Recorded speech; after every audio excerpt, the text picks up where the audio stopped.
दोस्तों, हर साल दुनिया भर में हजारों साइंटिफिक रिसर्च पेपर्स पब्लिश करे जाते हैं, जिसमें साइकोलॉजिकल रिसर्च का भी बहुत बड़ा हिस्सा होता है। पर देखा जाए तो इन साइकोलॉजिकल रिसर्च और स्टडीज को रीड करना एक नॉर्मल इंसान के लिए जितना मुश्किल होता है, उन बातों को रियल लाइफ में अप्लाई करना उतना ही आसान भी है। इसीलिए आज की वीडियो में हम आपके साथ 12 ऐसे साइकोलॉजिकल फैक्ट्स को शेयर करेंगे जिन्हें जानने के बाद आप पहले जैसे सेम नहीं रहोगे।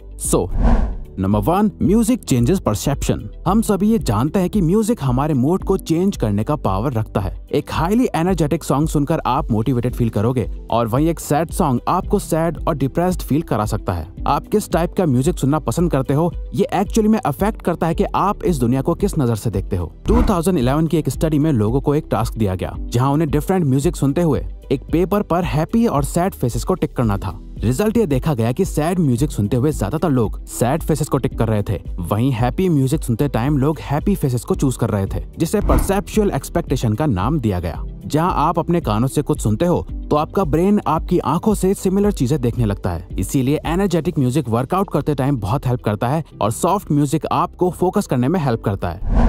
Dunning Kruger effect. 1999 में 2 सोशल साइकोलॉजिस्ट ने ये डिस्कवर करा कि इंटेलिजेंट लोग हमेशा अपने आप को एक बिलो एवरेज पर्सन की तरह ट्रीट करते हैं। वो कभी भी खुद को बाकियों से ज्यादा स्मार्ट नहीं मानते। वहीं दूसरी तरफ एवरेज आईक्यू वाले लोग इसका बिल्कुल ऑपोजिट करते हैं। उन्हें हमेशा ये लगता है कि वो बाकियों से ज्यादा बेटर है। इसीलिए अगर आप ऐसे लोगों से मिलो जो हर बात में खुद को सुपीरियर शो करते हैं, जो ये दिखाते हैं कि वो कितने ज्यादा स्मार्ट हैं, तो समझ जाओ कि ये बस एक डनिंग-क्रूगर इफेक्ट का असर है। वो असल में इतने इंटेलिजेंट नहीं है जितना वो दिखा रहे हैं, क्योंकि एक हाईली इंटेलिजेंट पर्सन कभी भी अपनी नॉलेज से सेटिस्फाइड नहीं होता। वो हमेशा खुद की एबिलिटी पर डाउट करता है, क्योंकि उन्हें लगता है कि वो और बेहतर हो सकता है। फॉर एग्जाम्पल, आपने अक्सर ये तो देखा ही होगा, जो दोस्त ये कहता है कि उसने एग्जाम के लिए कुछ नहीं पढ़ा, वो बिल्कुल प्रिपेयर होके नहीं आया था। मोस्टली केसेस में उसी फ्रेंड के अच्छे मार्क्स आते हैं, जबकि उसने बोला था कि मेरा एग्जाम अच्छा नहीं गया, मैं और अच्छा कर सकता था। क्योंकि मानो या ना मानो, वो सच में थोड़ा ज्यादा इंटेलिजेंट पर्सन है। Singing reduces anxiety. इमेजिन करिए आप अपनी कार ड्राइव करते हुए अपने काम पर जा रहे हैं, जहां आपको एक इम्पोर्टेंट प्रेजेंटेशन डिलीवर करनी है। सो नेचुरली आप नर्वस और एंग्शियस फील करोगे। तो ऐसे मोमेंट में आप अपने आप को काम कैसे रखोगे? वेल, साइकोलॉजी ये कहती है कि अगर आप ऐसे टाइम पर अपना फेवरेट सॉन्ग प्ले करके खुद भी सिंगिंग करने लग जाओ। अब आपको ये सुनने में अजीब लग रहा होगा, पर सिंगिंग करने से आपके ब्रेन में एंडोर्फिन्स और ऑक्सीटोसिन रिलीज होने लगता है, जो अल्टीमेटली आपके स्ट्रेस लेवल को बहुत तेजी से कम कर देता है और आपके मूड को बेटर कर देता है। इसके अलावा ये आपके हार्ट रेट और कॉर्टिसोल लेवल को लो कर देता है, जिससे आप काम और कॉन्फिडेंट फील करने लगते हो। Power of silence.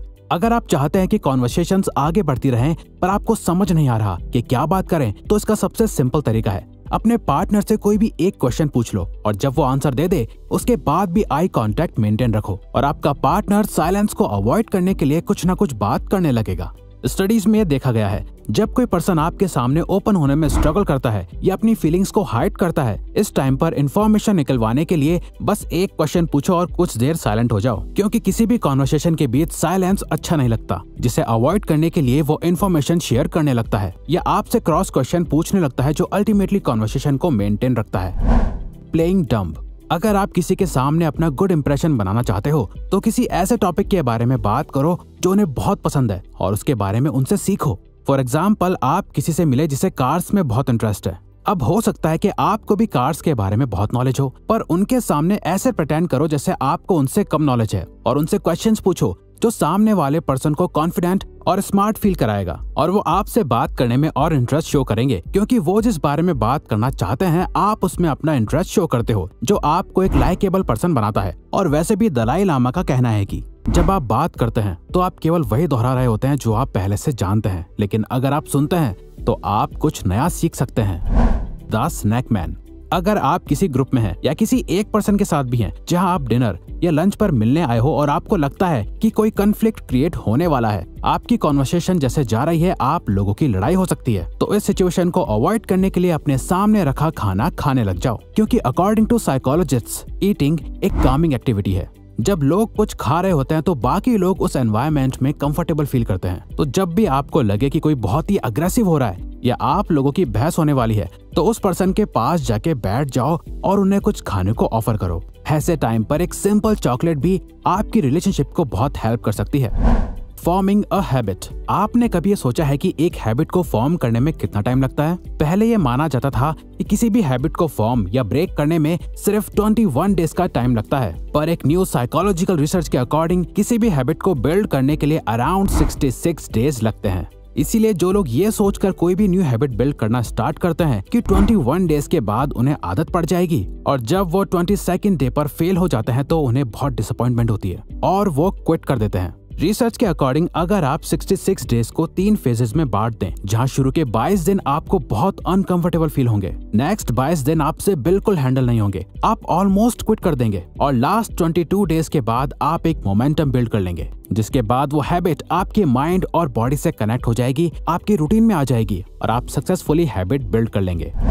Call people bye their name. Psychologist कहते हैं कि हर पर्सन को अपना नाम सुनना सबसे फेवरेट साउंड लगता है, क्योंकि हम सभी के लिए अपना नाम बहुत इंपॉर्टेंट होता है। तो जब कोई आपके नाम को याद रखता है तो आप भी अपनी इंपॉर्टेंस फील करते हो। सिमिलरली आपने ये नोटिस करा होगा कि जब कोई आपका नाम भूल जाता है तो आप इंसल्टेड भी फील करते हो। इसीलिए किसी के सामने अपनी लाइकेबल प्रेजेंस बनाने के लिए इम्पोर्टेंट है कि कॉन्वर्सेशन में आप सामने वाले के नाम को यूज करते रहो, जो उन्हें इम्पोर्टेंस फील कराता रहेगा और वो आपके साथ और कंफर्टेबल फील करने लगेंगे। मल्टीटास्किंग। क्या आपको लगता है कि आप मल्टीटास्किंग कर सकते हो?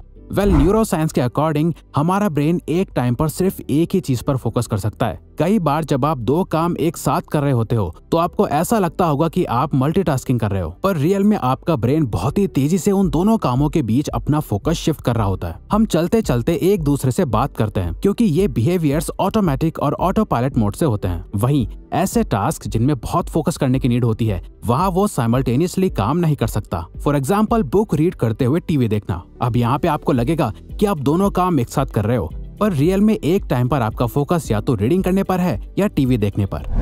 Provide a choice. अगर आप चाहते हैं कि सामने वाला पर्सन एक डिसीजन ले जो आपके फेवर में हो, तो सिंपली उन्हें ऑप्शंस दो जो आपके डिसीजंस के फेवर में हो। फॉर एग्जाम्पल, अगर कोई अपने बच्चे को पढ़ाई करने के लिए बोलना चाहता है तो सिंपली उसे ये बोलने के बजाय कि जाओ पढ़ो, उन्हें चॉइस दो कि चलो पढ़ाई का टाइम हो गया, पहले इंग्लिश पढ़ोगे या मैथ्स। तो जब वो कोई भी चॉइस लेंगे तो उन्हें लगेगा कि वो खुद ये डिसीजन ले रहे हैं, वो अपने कंट्रोल में है। अब ये ट्रिक आप किसी के भी साथ यूज कर सकते हो। जैसे आपने नोटिस करा होगा कि हर रेस्टोरेंट में वेटर्स इसी ट्रिक का यूज करते हैं। वो आपको वो सारे ऑप्शंस देते हैं जो वो चाहते हैं कि आप ऑर्डर करो, और आप इनडायरेक्टली वही करते हो, पर आपको ऐसा लगता है कि वो डिसीजन आपने लिया, लेकिन रियलिटी में वो डिसीजन आपके वेटर ने पहले ही ले लिया था। यानी कि वो ट्राई करते हैं कि आप कुछ चुनिंदा चीजों में से ही कुछ एक चीज ऑर्डर कर दें, जिसे रेडी करने में रेस्टोरेंट को ज्यादा टाइम ना लगे। The power of sunlight.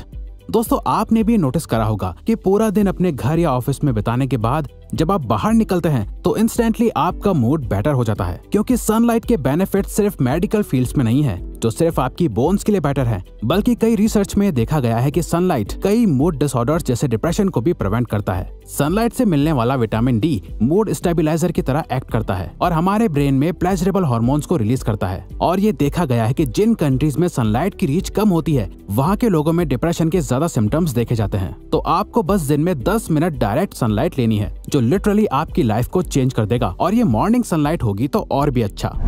Mirror body language. अगर आप किसी से बात करते टाइम उनकी बॉडी लैंग्वेज या उनके कुछ बिहेवियर्स को कॉपी करने लग जाओ, तो वो आपके साथ इंस्टेंट ट्रस्ट फॉर्म कर लेंगे। वो जैसे बात करते हैं, जैसे मूव करते हैं, अगर आप भी उनके कुछ एक्सप्रेशंस को मिरर करने लगो तो वो आपको और पसंद करने लगेंगे, क्योंकि वो आपसे और भी ज्यादा कंपैटिबल फील करेंगे। साइकोलॉजिस्ट इसे कैमेलियन इफेक्ट कहते हैं। फॉर एग्जाम्पल, किसी से बात करते टाइम ये नोटिस करो कि वो कौन से वर्ड सबसे ज्यादा यूज करते हैं, और आप भी बात करते टाइम उन वर्ड्स का यूज करने लग जाओ। इससे वो खुद को आपसे आइडेंटिफाइड कर पाएंगे, उन्हें लगेगा कि आप भी उन्हीं के जैसे हो, और वो आपकी कंपनी को एंजॉय करने लगेंगे। तो अगर आपको ये वीडियो अच्छी लगी तो वीडियो को लाइक और सब्सक्राइब बटन पे क्लिक करके इस चैनल को ग्रो करने में सपोर्ट करो, और बेल नोटिफिकेशन ऑन कर लीजिए ताकि आप आने वाली वीडियोस मिस ना कर पाओ। Thank you for watching.